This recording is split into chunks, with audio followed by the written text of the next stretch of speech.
tadi memberikan layanan bimbingan klasikal, kini kita akan memasuki sesi layanan bimbingan kelompok. Sebelumnya sudah tahu belum apa itu bimbingan kelompok? Nah, jadi sedikit kakak jelaskan, bimbingan kelompok adalah suatu proses pemberian layanan atau bantuan kepada beberapa siswa yang terdiri dari 10 hingga 20 siswa. Nah, dalam bimbingan kelompok di sini kakak sebagai seorang konselor nantinya akan memberikan pemahaman kalian lebih dalam mengenai materi yang akan kakak berikan. Nah, tujuan dari bimbingan kelompok di sini adalah untuk bisa mengembangkan kemampuan sosialisasi kita serta membantu kalian sebagai anggota kelompok untuk memberikan pemahaman kepada diri kalian sendiri. Oke, setelah pemaparan materi pada bimbingan klasikal, tadi kan kakak memberikan materi mengenai intelijensi. Nah, di sini kakak akan memberikan kalian beberapa pertanyaan yang mungkin ada yang bisa menjawab. Nah, untuk pertanyaan pertama, kakak akan memberikan pertanyaan untuk indikator yang pertama, yaitu kemampuan untuk berpikir atau bertindak secara terarah. Mungkin dari kalian bisa menjawabnya, apa langkah pertama yang kalian lakukan ketika menghadapi suatu permasalahan di sekolah? Mungkin ada yang bisa tangannya? Ketika kalian mengalami masalah, solusi yang kalian lakukan itu apa untuk memecahkannya? Berdiskusi. Oke, ada yang lain?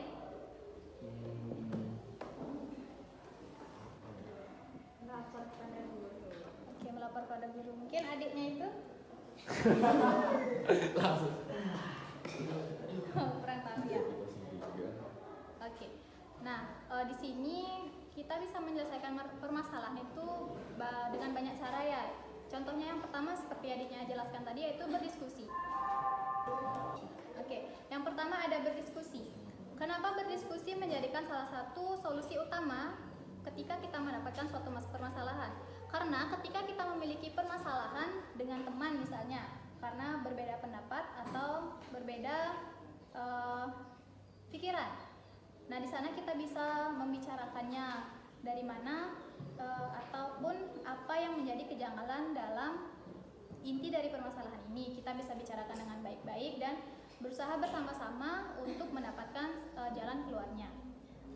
Lalu yang kedua tadi melaporkan kepada guru.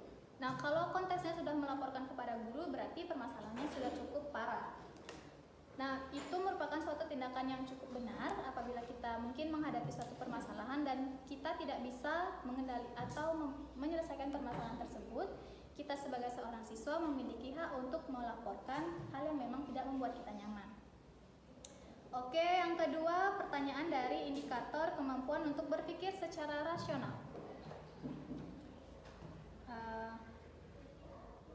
Kita kan biasanya di sekolah ataupun di media sosial itu pasti mengetahui berbagai hal informasi tentang update terkini, seperti itu kan. Nah, bagaimana cara kalian untuk meyakinkan bahwa informasi itu benar adanya ataupun informasi itu memang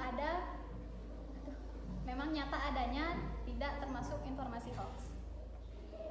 Bagaimana caranya kalian mengetahui bahwa informasi itu memang informasi yang benar? Mungkin ada yang bisa menjawab? Adik tuh bisa jawab. Oke, mungkin ada yang jawab secara singkat aja deh. Oke, mencari sumber-sumber terpercaya. Ada yang lain?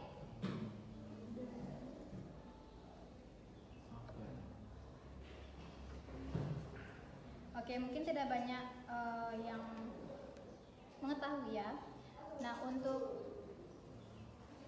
solusi untuk menentukan apakah sebuah informasi itu benar atau tidak, seperti yang adik katakan tadi, kita bisa mencari informasi-informasi melewati jurnal tertentu. Nah, tindakan itu sudah cukup benar dan sudah termasuk tindakan berpikir secara rasional. Nah, untuk pertanyaan terakhir mengenai indikator kemampuan menghadapi lingkungan secara efektif. Kalian kan di sini baru kelas 10 ya.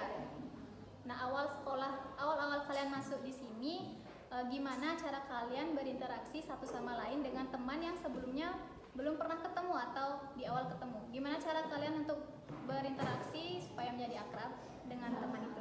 Mungkin dari hobi. Kenalan, so asik juga.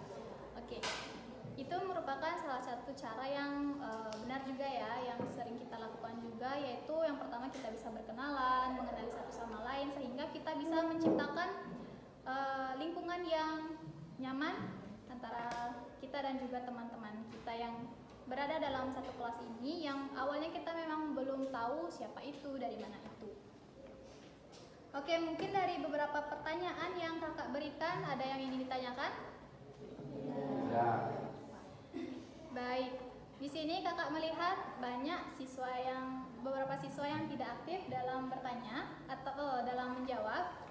Nanti mungkin kakak akan ajak kalian untuk mengikuti layanan konseling kelompok.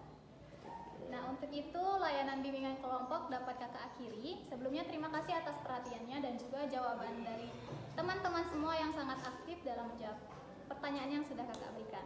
Baik, akhir kata kakak ucapkan terima kasih. Terima kasih.